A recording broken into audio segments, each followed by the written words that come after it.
Un Français sur 5 peut être touché par une maladie mentale. Le poids économique de ces pathologies est considérable. Elles entraînent une perte d'espérance de vie tout à fait importante. Nous avons contribué à lancer le domaine de l'immunopsychiatrie, qui a permis de décrire chez certains patients la présence d'une composante inflammatoire qui est due à l'interaction de facteurs de vulnérabilité génétique et de facteurs environnementaux, comme par exemple les infections précoces ou les traumatismes sévères pendant l'enfance. En utilisant l'imagerie cérébrale, la compréhension des circuits qui sous-tendent les maladies mentales ou encore l'identification d'anomalies de connectivité entre régions cérébrales a considérablement progressé et on peut utiliser ces découvertes pour affiner, pour préciser la cible des thérapeutiques qu'on utilise comme la stimulation magnétique transcrânienne.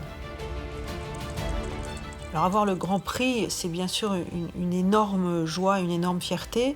J'y vois aussi le signal de la reconnaissance de l'INSERM pour tous les progrès qui ont été faits dans le domaine de la recherche en psychiatrie.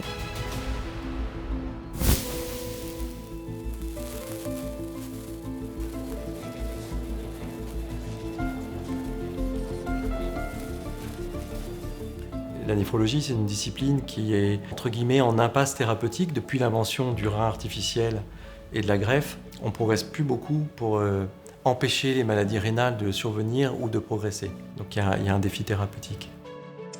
Ce que nous avons découvert, c'est que les cellules qui sont à l'interface entre le sang et l'urine, les podocytes sont altérées, détruites dans un certain nombre de maladies rénales. Et nous avons montré qu'on pouvait les protéger. Et une autre découverte toute récente, c'est que nous avons montré que quand les podocytes sont lésés, ces podocytes envoient des messages à d'autres cellules. Le recrutement, les mécanismes de recrutement de ces cellules offrent des nouvelles perspectives thérapeutiques. Alors ce que j'apprécie à l'INSERM, c'est justement ce réseau de laboratoires, cet ensemble de compétences au service de la recherche médicale.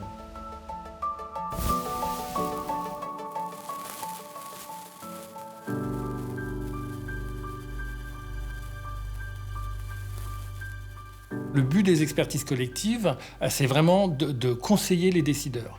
Et dans ce cadre, les expertises collectives ont eu pas mal d'impact. Donc, on cite une des premières expertises il y a déjà un moment, mais sur l'amiante. C'est vrai que cette expertise-là, elle est sortie. On l'a envoyée au ministère un peu en avant-première. Et le lendemain de sa sortie, les interdictions d'amiante étaient prises.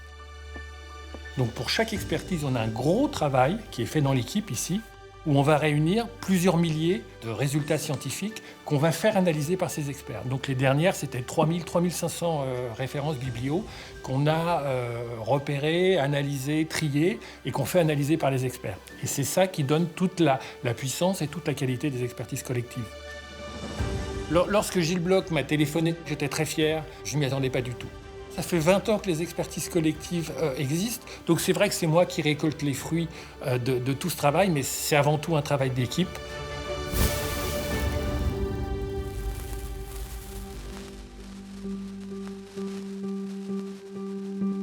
L'ophtalmologie, c'est une discipline extrêmement variée, où il y a du médical, du système nerveux, et puis c'est la vision.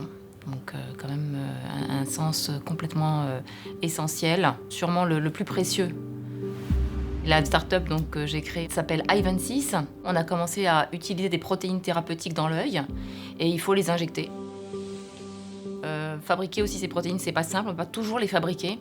Et donc l'idée, c'était de les faire fabriquer par l'œil directement. C'est de la thérapie génique.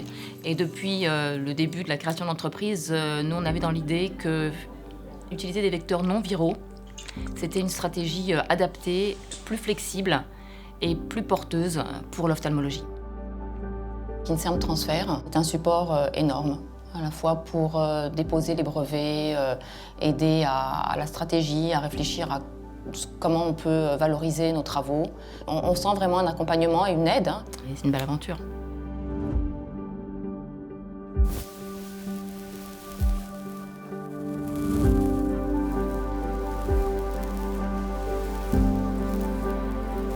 Au sein du CIF, j'ai double compétence. Je pilote services administratifs et financiers avec une équipe très motivée et très innovante.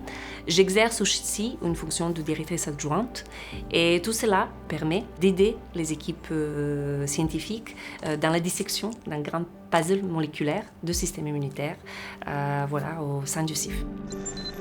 Ce qu'on va pouvoir faire avec ces approches-là, c'est comprendre mieux les mécanismes d'action des différents gènes impliqués dans les différentes maladies et essayer de définir les voies qui sont importantes et qui vont servir pour designer différentes thérapeutiques et différentes approches médicales.